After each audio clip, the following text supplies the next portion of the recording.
Party people, party people. It's a beautiful day for music. It's a wonderful day for sound.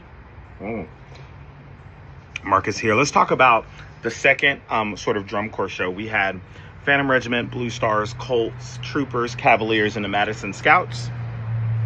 What's interesting for me, and I've said this since last season, even like 2 seasons ago, if I could march anywhere right now, it would be at Regiment, right? It would be at Phantom Regiment. And we see some of the push happening, right? They're taking major chances. Their touch on the drum is still elegant, but there's a sense of articulation and aggression behind it that I really like. I think their writing is challenging, but not overstated just for the sake of competition, because sometimes that can sort of get in the way of artistic value, and at least in my opinion.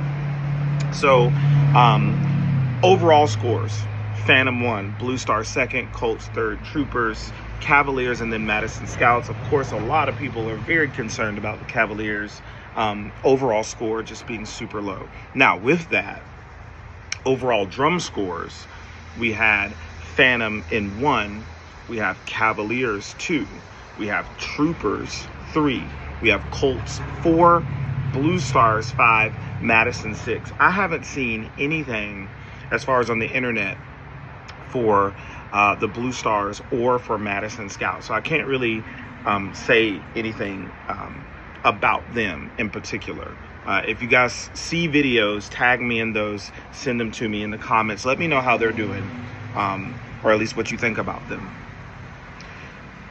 My biggest thing here, well, there's a few different things that I noticed about the recap. So you have the content box, you have the achievement box, right?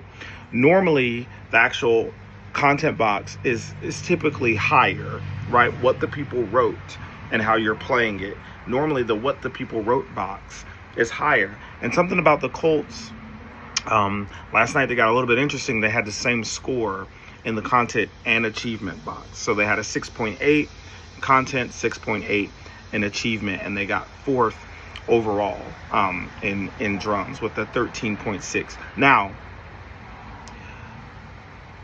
their content box, they scored 5th, and their achievement box, they scored 4th.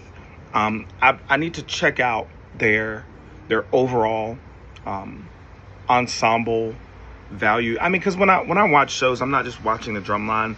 I'm checking out the front ensemble, checking out the guard. I'm just trying to feel the show, right? And I get it. I'm a drummer. I'm a percussionist at heart. But when I consume art, I'm consuming it just for the intent of feeling the thing that the artist wanted me to feel. So I'm not watching it as a drum judge. I'm not watching your show as a drum tech, right?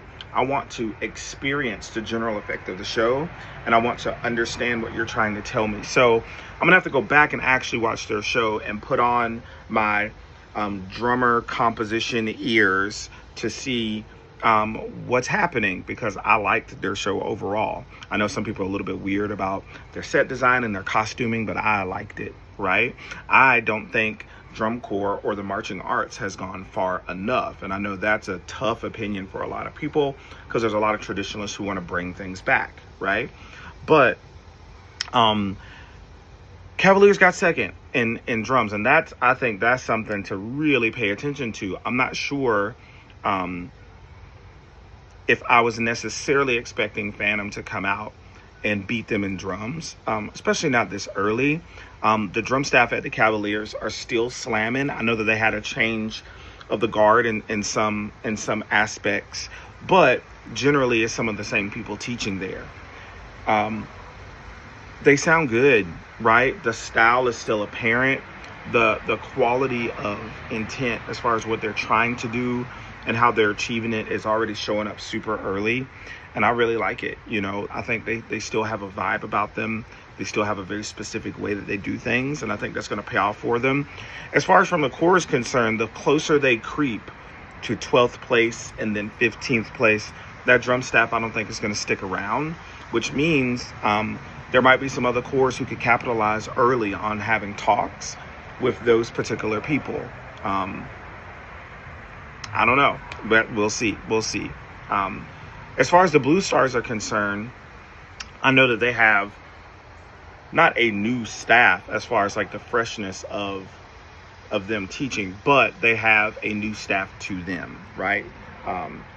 I really enjoyed the writing of the previous staff that they had, I guess, before this year. So whatever happened last year, I made comments about it on the internet because I was super excited just to see that style continue, that kind of composition continue, those textures and some of the chances they were trying to take.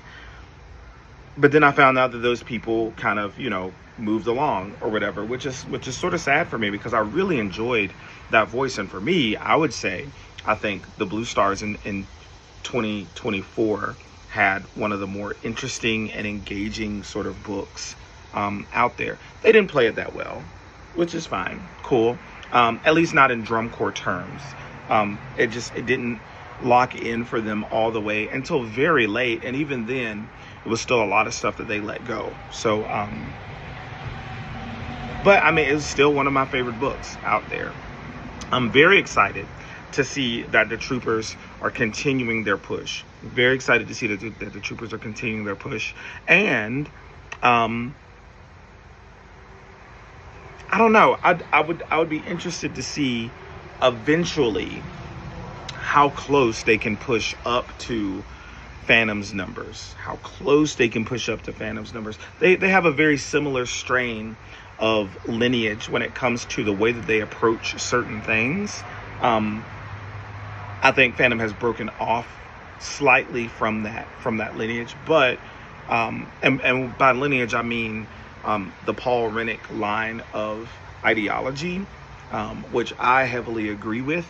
And it's not that I disagree with other ones. I just happen to enjoy the balance and the writing and the touch that his teams tend to bring. So I would be interested to see where the Troopers go and how people compare that to Phantom stuff. Anyways, those are the numbers. I'll run them down again. Phantom in 1 from a percussion standpoint with the 14.6. Cavaliers with the 14.4. We have Troopers with the 14.1. All of these are very close, right? So that's your top 3. In 4th, we have the Colts with the 13.6, which is a whole point off, so a whole point down from the people who won drums that night. 5th place, we have the Blue Stars with a 13.5, which is not that far from it, right? And then Madison Scouts with a 13 flat. I'm not sure what's happening at Madison Scouts. I did check out their front ensemble last year. Their break was their percussion was on break though, their battery. So I didn't get a chance to check them out like in person, like in front of my face. But hopefully I'll get a chance to see them like live and in person at some point this year. Let me know your thoughts. That was the second show. I'll see you guys.